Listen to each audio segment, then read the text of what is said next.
The sun hung mercilessly over Dusty Creek, Arizona Territory, in the summer of 1878. Sheriff William "Bill" Morrison sat hunched over his desk in the cramped jailhouse, reviewing wanted posters with the same mechanical precision he had shown for the past 3 years.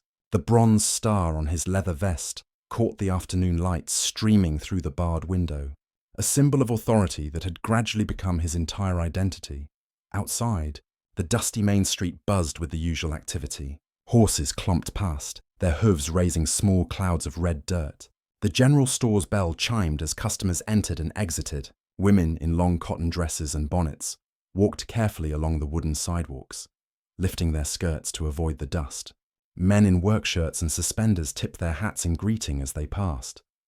Bill barely noticed any of it anymore. His world had shrunk to these 4 walls, to reports of cattle rustling and petty theft, to the endless paperwork that came with maintaining law and order in a growing frontier town. He had not looked up from his desk when his wife Margaret had entered an hour ago, setting down a tin plate of cornbread and beans beside his elbow. "Bill, you haven't been home for supper in 4 days," Margaret had said, her voice carrying that familiar note of resignation that had replaced the warmth it once held.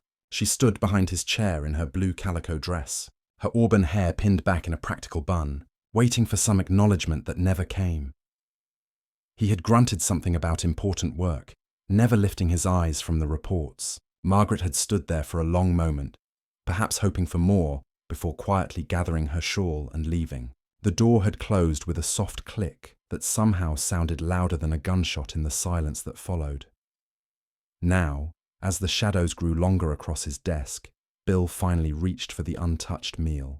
The cornbread was cold and crumbly, the beans congealed with a thin skin of fat on top. It tasted like sawdust, but he ate mechanically, his mind already turning to the evening patrol he would need to make through the saloons and gambling halls. Margaret Morrison walked slowly down Main Street toward the Mercantile, her market basket swinging gently at her side. At 28, she was still a handsome woman, though the bright spark that had once lit her green eyes had dimmed considerably. She nodded politely to Mrs. Henderson and Mrs. Campbell as they passed, exchanging brief pleasantries about the weather and the upcoming church social. The truth was, Margaret felt like a ghost haunting her own life. 3 years ago, when Bill had pinned on that sheriff's badge, she had been proud of him. He was making something of himself, bringing order to their growing community, earning the respect of the townspeople. But somewhere along the way, the badge had become more important than their marriage, more important than the dreams they had shared when they first arrived in Dusty Creek as newlyweds. She paused outside the Mercantile, watching her reflection in the window glass. When had she stopped mattering? When had her husband stopped seeing her as anything more than someone to cook his meals and mend his clothes? The woman looking back at her seemed older than her years, worn down by neglect and loneliness. Inside the store, she purchased flour, sugar, and coffee, making small talk with Mr. Peterson behind the counter. He was a kind man, recently widowed, who always took time to ask about her day and genuinely listened to her answers. It was more conversation than she typically had with her own husband in a week. As she prepared to leave, the bell above the door chimed, and a tall figure entered. Margaret had seen him around town recently, a cowboy who worked for the Johnson Ranch outside of town. He was perhaps 30 years old, with dark hair and kind eyes that seemed to notice everything. Unlike many of the rough men who passed through Dusty Creek, he always removed his hat in the presence of ladies and spoke with quiet courtesy. "Afternoon, ma'am," he said, tipping his worn brown hat. "Fine day, isn't it?" Margaret felt an unexpected flutter of nervousness. "Yes, quite pleasant," she replied, realizing as she spoke that it was the first time in months that a man had looked directly at her when speaking, had seen her as something other than furniture in the landscape of his day.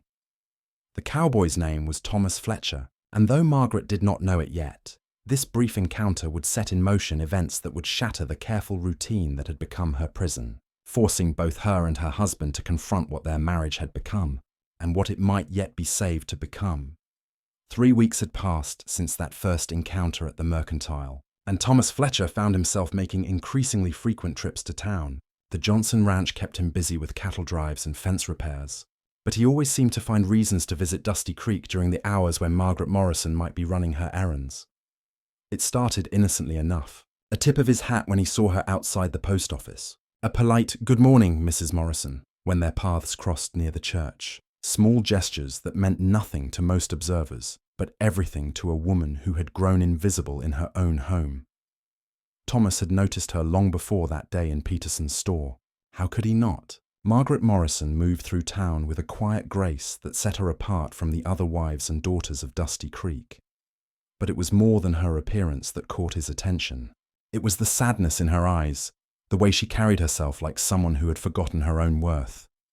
He had been married once, back in Kansas, before the fever took his young wife and their unborn child. The grief had driven him west, like so many others seeking to outrun their past. He recognized the look of loneliness because he had worn it himself for 2 long years. On this particular Thursday morning, Thomas rode into town with a legitimate purpose. The Johnson Ranch needed supplies, and old Pete Johnson had sent him with a list and a pouch of silver coins. But as he tied his horse to the hitching post outside the general store, his eyes searched the street for a familiar figure in blue calico. Margaret emerged from the bakery just as Thomas was loading sacks of grain into his wagon. She carried a small bundle wrapped in brown paper, probably fresh bread for her husband's lunch. The morning sun caught the auburn highlights in her hair, and Thomas found himself staring longer than was proper. "Mrs. Morrison!" he called out, touching the brim of his hat. "Lovely morning for errands," she paused, looking surprised that someone had spoken to her. "Oh, Mr. Fletcher, isn't it?" "Yes. The weather has been quite pleasant this week." Thomas secured the grain sacks and walked over to where she stood. "I hope you don't mind my asking, but you seem to carry quite a load on these shopping trips. Would you mind if I helped you with those packages?" Margaret looked down at her modest bundle, then back at Thomas. Such a simple offer. Yet it had been months since anyone had shown her such basic courtesy. "That's very kind, but it's really not necessary. I'm quite used to managing on my own." "I'm sure you are, ma'am. But my mother would tan my hide if she knew I let a lady carry parcels while I walked empty-handed beside her." Thomas smiled, and Margaret noticed how it reached his eyes, creating small lines at the corners that spoke of genuine warmth. For the first time in longer than she could remember, Margaret found herself smiling back. "Well, we certainly can't have your mother upset with you, can we?" Thomas fell into step beside her as they walked toward the sheriff's office, where she would deliver Bill's lunch. They talked of simple things: the unusually mild weather for late summer, the upcoming harvest dance at the church, the new school teacher who had arrived from back east. Normal conversation that Margaret had almost forgotten she was capable of having. "Your husband must be grateful to have such a devoted wife," Thomas said as they approached the jailhouse, "bringing him lunch every day, keeping his home so well. Not every man appreciates such dedication." Margaret's smile faltered slightly. "Bill works very hard. The town depends on him for so much." Her words were automatic, the kind of response she had given countless times to countless people who commented on her husband's important position. Thomas heard what she did not say. He had been in Dusty Creek long enough to observe Sheriff Morrison, to see how the man buried himself in his work while his wife moved through town like a shadow. He had watched from across the street as Margaret delivered meals that were barely acknowledged, had seen her walk home alone while her husband made his evening rounds through the saloons. "Still," Thomas said carefully, "a man ought to remember that the badge doesn't keep him warm at night or care for him when he's sick. Some things are more valuable than duty." Margaret stopped walking. For a moment she stared at Thomas with an expression he could not quite read. There was surprise there, and something that might have been gratitude, but also fear, as if his words had touched something she had buried so deep she had almost forgotten it existed. "I should go," she said quietly. "Bill will be wondering where his lunch is." Thomas nodded, handing her the small bundle he had been carrying. "Of course. It was a pleasure talking with you, Mrs. Morrison. Perhaps I'll see you at the harvest dance next week." "Perhaps," Margaret replied, though they both knew that Sheriff Morrison rarely attended social functions unless official duty required it. As Thomas watched her walk the final steps to the jailhouse, he made a decision that would change everything. Margaret Morrison deserved better than being taken for granted. She deserved to remember what it felt like to be seen, to be valued, to matter to someone. Tomorrow, he would find another reason to come to town. The harvest dance had come and gone, and as Margaret had predicted, Bill Morrison had not attended. He claimed there were reports of rustlers in the area that required his immediate attention, though half the town knew he spent that Saturday evening playing poker in the back room of the Silver Dollar Saloon. Margaret had gone alone, wearing her best dress, a deep green cotton with tiny pearl buttons that she had not worn in over a year. She had stood at the edge of the church hall, watching couples dance to the fiddle music, feeling more isolated than if she had stayed home. Thomas Fletcher had been there, she noticed, dancing with several of the unmarried girls in town, but he had caught her eye and nodded politely before she slipped away early, unable to bear another moment of being the only married woman without a partner. Now, 2 days later, Margaret knelt in her small vegetable garden behind the modest house she and Bill rented from the bank. The morning was crisp, with the first hint of autumn in the air. She was pulling the last of the summer weeds when she heard the soft clop of horse hooves in the alley behind their property. Mrs. Morrison. Thomas Fletcher's voice carried over the wooden fence. "I hope I'm not disturbing you." Margaret looked up from her work, brushing a strand of hair from her face with the back of her gloved hand. "Mr. Fletcher? What brings you this way?" Thomas dismounted and approached the fence, his hat in his hands. "I was riding past and noticed these growing wild along the creek bed. Thought you might appreciate them for your table." He held out a small bouquet of wildflowers, purple asters, golden black-eyed Susans, and delicate white Queen Anne's lace. They were simple flowers, the kind that grew abundantly in the Arizona territory, but they had been carefully selected and arranged with obvious thought. Margaret stared at the flowers as if she had never seen such things before. When had anyone last brought her flowers? Had Bill ever brought her flowers? Even during their courtship, his gifts had been practical things: a warm shawl, a cookbook, a set of good knives for the kitchen. "They're beautiful," she whispered, reaching through the fence to accept them. Her fingers brushed Thomas's as she took the bouquet, and she felt a jolt of electricity that had nothing to do with the dry desert air. "Not nearly as beautiful as the lady receiving them," Thomas said softly. Margaret felt heat rise in her cheeks. "Mr. Fletcher, I don't think—" "Thomas," he interrupted gently. "Please call me Thomas, and I didn't mean to make you uncomfortable, Mrs. Morrison. I just thought every woman deserves flowers now and again, especially one who brings such kindness to everyone around her." Margaret clutched the wildflowers to her chest, breathing in their sweet, earthy scent. "You barely know me. I know enough," Thomas replied. "I know you visit old Mrs. Patterson every Tuesday with soup when her arthritis is acting up. I know you helped organize the collection for the Miller family when their barn burned down. I know you sing in the church choir every Sunday morning, even when there are only 5 people in the congregation." Margaret was stunned. Someone had been watching her, noticing her, seeing the small acts of kindness she performed without thought of recognition. "How do you know all that?" Thomas smiled. "Dusty Creek isn't that big a town, and I've been paying attention. A man notices when a woman has a generous heart, especially when it seems like not many others do." The implication hung in the air between them. They both knew he was referring to her husband, to the way Bill took her presence for granted, like the sunrise and the sunset, inevitable and unworthy of comment. "I should put these in water," Margaret said, though she made no move to leave the garden. "Mrs. Morrison, Margaret, may I ask you something?" Thomas leaned against the fence, his expression serious. "When was the last time someone made you feel special? When did someone last tell you that you matter?" The question hit Margaret like a physical blow. She opened her mouth to answer, to offer some automatic response about Bill's devotion and their solid marriage, but the words would not come. Because the truth was, she could not remember. She could not remember the last time her husband had truly seen her, had acknowledged her as anything more than a convenient presence in his life. "I have a good life," she said finally, though her voice lacked conviction. "Bill works hard to provide for us. He's an important man in this community." "That's not what I asked," Thomas said gently. "A woman like you should be cherished, not ignored. You should be told every day how remarkable you are, how lucky any man would be to have your love and devotion." Tears began to form in Margaret's eyes. "Please don't say such things. I'm a married woman. It's not proper." "What's not proper is the way you're being treated," Thomas said, his voice carrying a hint of anger now. "What's not proper is a man having a treasure and treating it like an old boot." Margaret clutched the flowers tighter, torn between the warmth spreading through her chest at his words and the guilt that came with enjoying them so much. "I should go inside."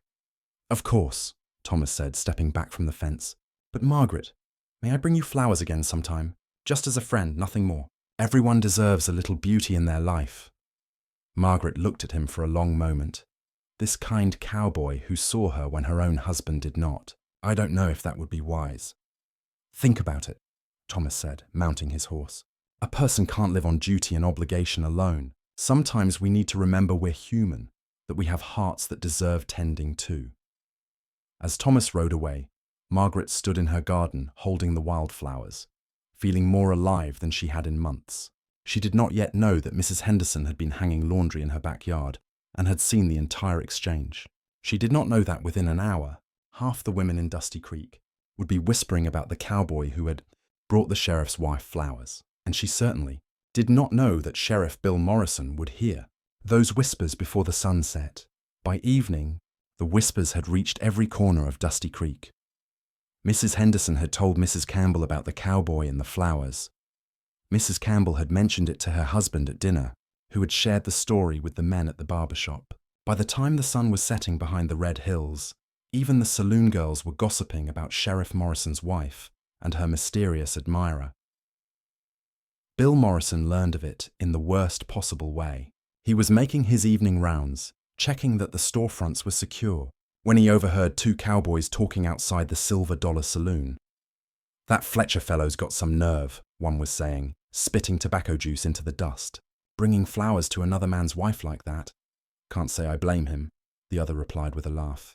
"If I had a wife that pretty, and I ignored her the way Morrison does, I reckon some other man might try his luck too." Bill felt the blood drain from his face, then rush back with a vengeance. His hand instinctively moved to the Colt revolver on his hip as he stepped out of the shadows. "What did you say about my wife?" His voice was deadly quiet, the tone that had made more than one outlaw think twice about drawing iron. The two cowboys froze, suddenly realizing the sheriff had been listening. The younger one, barely out of his teens, started to stammer an apology, but his companion, emboldened by whiskey, stood his ground. "Just saying what everybody's talking about, Sheriff. That cowboy from the Johnson place brought your missus flowers today. Real pretty bouquet from what I hear." Bill's jaw clenched so tight his teeth ached. "Get out of my sight. Both of you. Now!" The cowboys scattered, but their words echoed in Bill's mind as he stalked down Main Street toward home. Flowers. Some drifter had brought his wife. Flowers, and apparently half the town had heard about it before he did. The humiliation burned in his chest like swallowed fire. Margaret was in the kitchen when Bill burst through the front door, his boots hitting the wooden floor like gunshots. She looked up from the stew she was stirring, and her heart immediately began racing at the expression on her husband's face. "Where are they?" Bill demanded, his voice barely controlled. "Where are what?" Margaret asked, though she already knew. The wildflowers sat in a mason jar on the kitchen table, their cheerful colours suddenly seeming like evidence of a crime. Bill's eyes found the bouquet and his face went white with rage. "So it's true. You're carrying on with some cowboy while I'm working to keep this town safe. Bill, it's not what you think. Don't lie to me." Bill roared, grabbing the mason jar and hurling it against the wall. Glass shattered and water splashed across the floor, the wildflowers scattering like broken dreams. "The whole town is talking about my wife accepting gifts from another man." Margaret stepped backward, fear replacing her guilt. She had seen her husband angry before, but never like this. Never with this cold fury that made his eyes look like chips of winter ice. "He was just being kind," she said, her voice barely above a whisper. "They were just flowers, Bill, nothing more." "Just flowers?" Bill's voice dripped with sarcasm. "When was the last time I brought you flowers, Margaret? When was the last time I brought you anything?" The question hung between them, and Margaret realized with a shock that Bill knew exactly what she had been thinking, what Thomas Fletcher's simple gesture had made her feel. Her husband was not blind to his neglect. He simply had not cared enough to change it. "You're my wife," Bill continued, his voice getting louder. "Mine. And I won't have every saddled tramp in the territory thinking he can come sniffing around what belongs to me."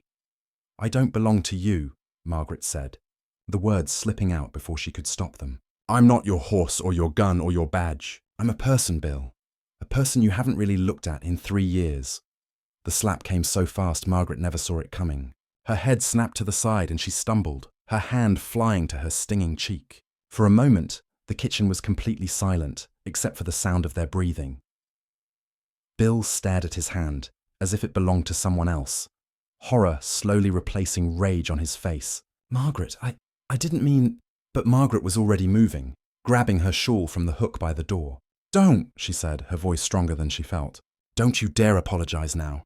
Not after 3 years of treating me like I don't exist. Where are you going? Bill called as she headed for the door. To think, Margaret replied without turning around. Something I should have done a long time ago. As the door closed behind his wife, Bill Morrison stood alone in his kitchen, surrounded by broken glass and scattered flowers, finally understanding what his neglect had cost him. But understanding and knowing how to fix it were two different things entirely. Outside, Margaret walked quickly through the darkening streets, her cheek still burning from her husband's hand.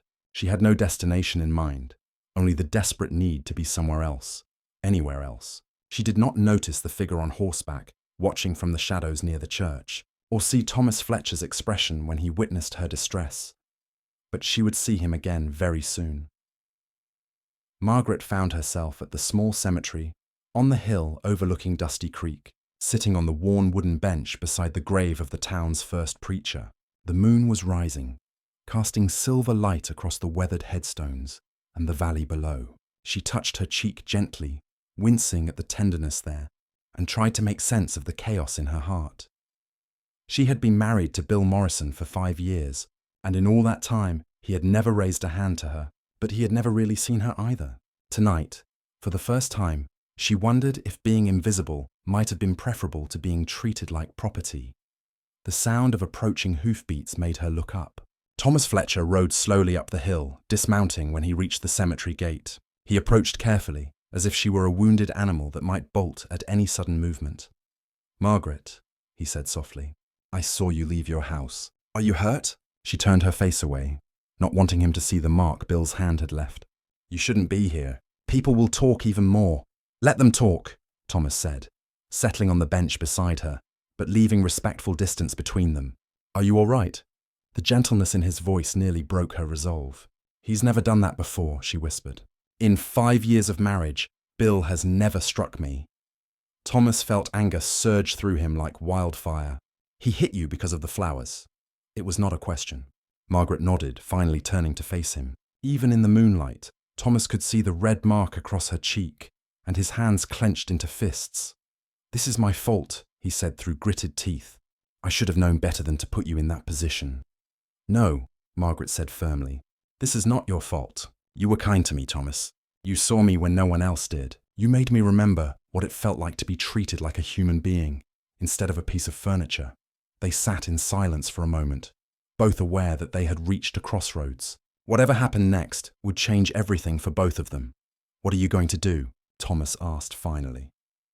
Margaret looked down at the town spread below them, at the warm yellow squares of light in the windows, where families were sharing their evening meals, their conversations, their lives. "I don't know. I've been Bill's wife for so long. I'm not sure I know how to be anything else." "You could be Thomas Fletcher's wife," he said quietly. The words hung between them like a bridge neither was quite ready to cross. Margaret felt her heart racing, not with fear this time, but with possibility.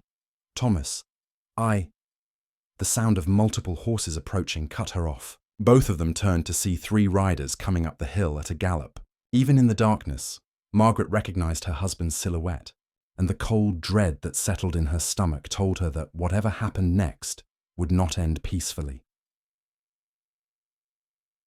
Bill Morrison rode into the cemetery with Deputy Jake Henley and another man Margaret did not recognize. All 3 had their hands resting on their gun belts. Bill's face was a mask of barely controlled rage as he dismounted, never taking his eyes off Thomas Fletcher. "Get away from my wife," Bill said, his voice carrying the deadly calm that preceded violence. Thomas stood slowly, his own hand moving instinctively toward the Colt on his hip. "She came here on her own, Sheriff. I'm just making sure she's safe." "Safe?" Bill laughed, but there was no humor in it. "She needs protection from men like you, Fletcher.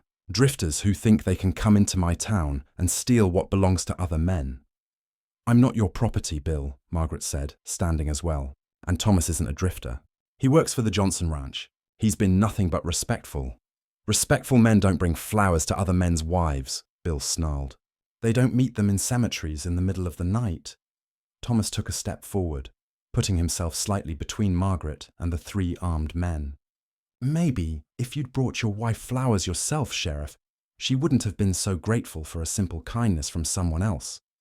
The words hit Bill like a physical blow. In the silence that followed, Margaret could hear her own heartbeat thundering in her ears. She saw Bill's hand move to his gun, saw the deputy shifting nervously, and knew with crystal clarity that someone was about to die.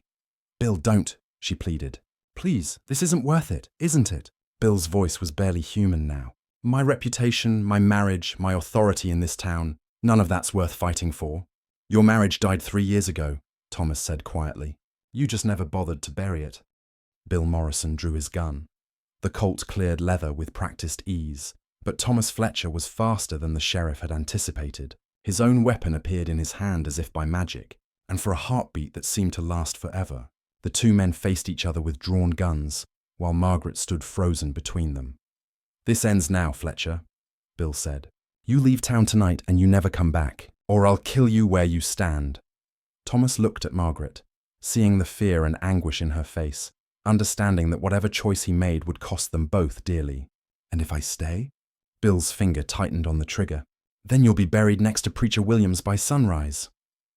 Margaret stepped forward, placing herself directly in the line of fire between the two men. "Stop this, both of you. I won't have bloodshed over me. I won't be responsible for turning either of you into a murderer." She looked at Thomas, memorizing his face in the moonlight. "Go," she whispered. "Please, just go." Thomas Fletcher slowly lowered his gun and holstered it. He looked at Bill Morrison one last time, his eyes full of contempt. "You're a fool, Sheriff," he said. "You had something precious, and you threw it away for a badge and your own pride. When you're old and alone, remember that it didn't have to be this way." He mounted his horse and rode away into the darkness, leaving Margaret standing in the cemetery with her husband, and his gun still pointed at empty air. As the sound of hoofbeats faded, Bill finally holstered his weapon. "It's over," he said to no one in particular.